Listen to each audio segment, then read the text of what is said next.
Em 1970, o time do Flamengo ganha sua primeira Taça Guanabara. Mas, naquela época, ela fazia parte do Campeonato Carioca. Era uma competição importante, mas separada.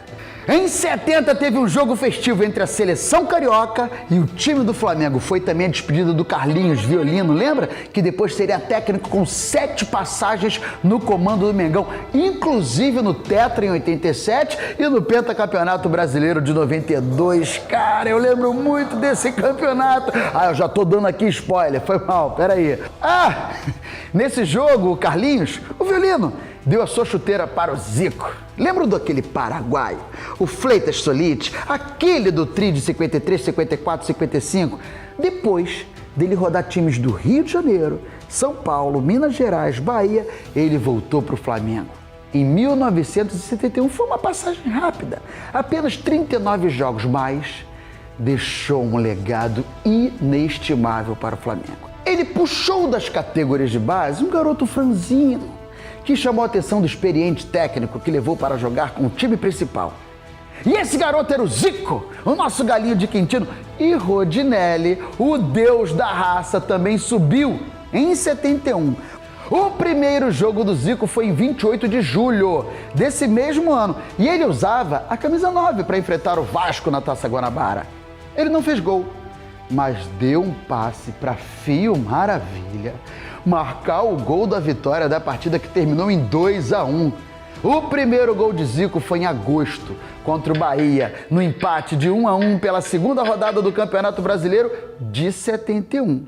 Em 72, Zagallo, que jogou no time da Gávea de 51 a 58, assume o comando do Flamengo como técnico. Junto com a chegada dele, vieram vários jogadores do Botafogo, entre eles Paulo César Caju.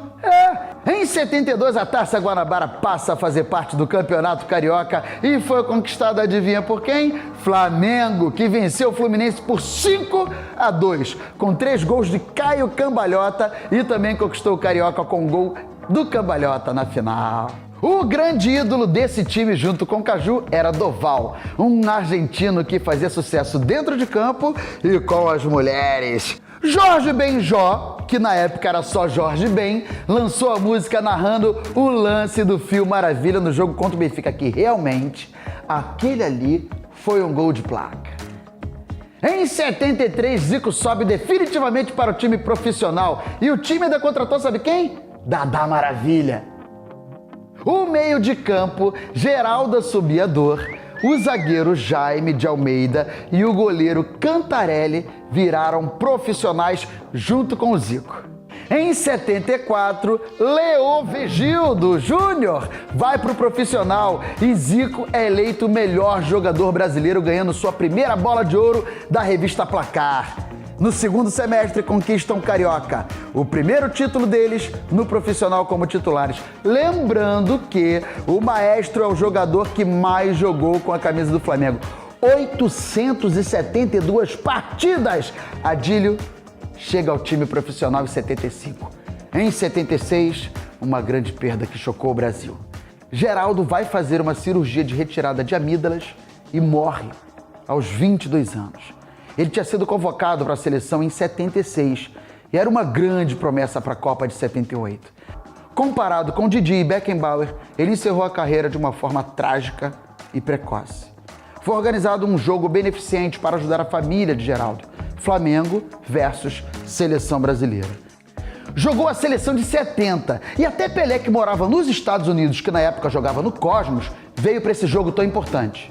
Tita é promovido a profissional em 77. Nesse ano, o Márcio Braga é eleito para o seu primeiro mandato como presidente, cargo que ocuparia por mais 5 mandatos.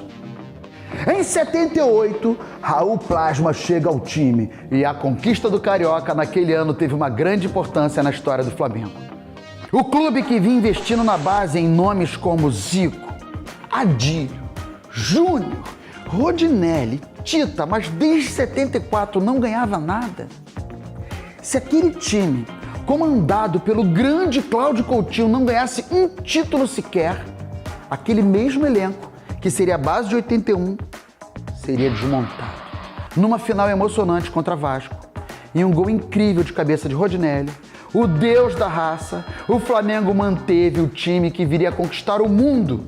Mas antes de chegarmos a Tóquio, tem muita história para contar.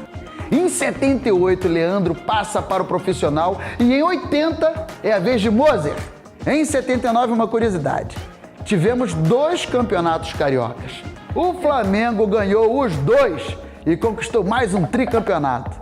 Por conta das enchentes em Minas Gerais, foi realizado um amistoso no Maracanã e Pelé jogou pelo Flamengo com a camisa 10, cedida por Zico. Dos 5 gols do Flamengo em cima do Atlético Mineiro, Zico fez 3 gols. Se fosse hoje em dia, ele pedia música. E nós ainda fomos presenteados com uma atuação brilhante de Júlio César, o Yuri Guerri. Lembra? Do mágico que entortava as colheres? Não, ele entortava os adversários. A década de 80 foi a mais vitoriosa da história da natação rubro-negra. O Flamengo se sagrou octacampeão do Troféu Brasil e octacampeão do Troféu José Finkel, que revelou atletas como Ricardo Prado, Rômulo Arantes Júnior e Patrícia Amorim. Nos meados dos anos 80, o Flamengo passou a ser a base da ginástica artística brasileira e conquistou a hegemonia nacional absoluta no feminino desse esporte. O time feminino de vôlei, sob o comando do técnico Enio Figueiredo, venceu o brasileiro de 78 e de 80 com atletas do tipo Isabel e Jaqueline. Em 1980, o Flamengo conquista o seu primeiro campeonato brasileiro e acaba com aquele mimimi, com aquela ladainha de que o time só ganhava time do Rio, só ganhava Carioca e não tinha nenhum título nacional. Não, dessa vez não. Vamos à história. O Flamengo perdeu o primeiro jogo lá em BH, em Belo Horizonte. Rodinelli teve uma contusão muito séria e Zico não tinha jogado ainda. Era dúvida para esse segundo jogo. Segundo jogo, o Maracanã estava lotado, um jogo lá e cá, e o empate dava o título para o Atlético Mineiro. Os caras fizeram desse jogo a partida mais emocionante, uma das melhores partidas que já aconteceu no estádio. O atacante Nunes, que tinha chegado nesse ano, foi o autor do gol. Um título épico nessa final de 3-2 para o Flamengo contra o Galo, um dos maiores eventos na cidade. Festa no Rio de Janeiro, todo mundo se vestiu de vermelho e preto. E logo depois desse título, a camisa que sempre teve listras mais finas passou a ter listras mais largas. E a camisa branca mudou. Ela que sempre teve o vermelho e preto no peito e o escudo no meio, passou a usar essas cores nos ombros e nas mangas. E prestem atenção, que essa camisa tem história. Em 81 começa a campanha da Libertadores. No meio da competição, Carpegiani, que já tinha se aposentado meses antes, assumiu como técnico e levou o time à conquista do título no dia 23 de novembro, na partida contra o Cobreloa do Chile. O palco dessa partida foi o estádio Centenário de Montevidéu, no Uruguai. E o Flamengo, adivinha? Venceu com 2 gols do Zico.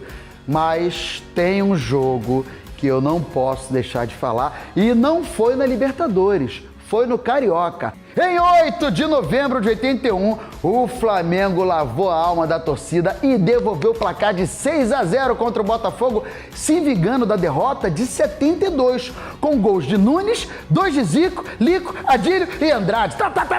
Foi uma metralhadora. Para muitos, um dos jogos mais importantes do Flamengo, mesmo que não tenha sido uma decisão. Só que o Flamengo também ganhou o Carioca desse ano. O ex-técnico do Flamengo, Cláudio Coutinho, morreu afogado enquanto praticava um dos seus hobbies, a pesca submarina, nas Ilhas Cagarras.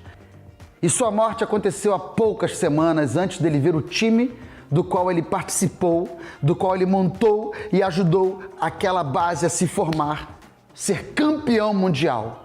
O Flamengo, que na época era presidido por Antônio Augusto Duche de Abrantes, encarou uma arquibancada com 74 mil pessoas no Estádio Olímpico de Tóquio, lá no Japão, para enfrentar o Liverpool na Inglaterra, pelo título mundial. A vitória de 3-0 ainda no primeiro tempo, com 2 gols de Nunes e 1 de Adílio, foi a consagração dessa geração. Todos os gols tiveram a participação do Zico e ele foi eleito o melhor jogador da partida. Em 82, Flamengo ganha o bi do Brasileiro e Zico conquista a segunda bola de ouro. Em 83, o trio do Brasileirão no jogo contra o Santos no Maracanã. E esse é, até hoje, o maior público registrado em Campeonato Brasileiro, com 155.523 pessoas num único jogo, o último jogo oficial do Zico antes de ir para a Udinese, na Itália. Sob o comando da técnica Georgette Vidor, a Gávea produziu as maiores ginastas brasileiras. A primeira a brilhar foi Tatiana Figueiredo, que nas Olimpíadas de 1984 em Los Angeles conseguiu a 27ª colocação no individual geral, a melhor colocação da ginástica artística brasileira até então. O nadador Ricardo Prado foi prata nos 400 metros medley nessa mesma edição dos Jogos Olímpicos. E com a venda de Júnior para Torino da Itália, no ano de 1984, o então presidente Jorge Elal investiu dinheiro na compra do terreno que hoje é o Ninho do Urubu. Em 85, Zico volta da Itália para o Flamengo e em 86 ganha mais um carioca com Bebeto em seu auge. Renato Gaúcho chega em 87, foi o melhor jogador do Campeonato Brasileiro e ganhou a bola de ouro. O Flamengo segue brilhando na ginástica entre 87 e 92. Quem se destacou foi Luísa Parente, ex-campeã brasileira e campeã pan-americana. Foi a representante do Brasil nas Olimpíadas em 1988, em Seul, e em 1992, em Barcelona. Em 89, Júnior volta e foi o último ano do Zico, antes dele ir para o Kashima Antlers, no Japão. Em fevereiro de 90, teve um amistoso de despedida do Galinho nos gramados brasileiros. Júnior, em grande fase, leva o Flamengo a conquistar a Copa do Brasil de 90, o Carioca de 91 e o Brasileiro de 92. Daniela Hipólito, uma das maiores ginastas brasileiras, é contratada como ginasta do Flamengo em 1994. Nesse mesmo ano, o Flamengo foi ao Japão para jogar contra o Kashima na despedida do Zico. E aí, tá curtindo? Já assistiu tudo? Já compartilhou com a galera? Não deixe de se inscrever no canal, dar o seu joinha e clicar no sininho para ativar as notificações. Ó, a gente tá aqui por você e pelo Flamengo, nossa nação.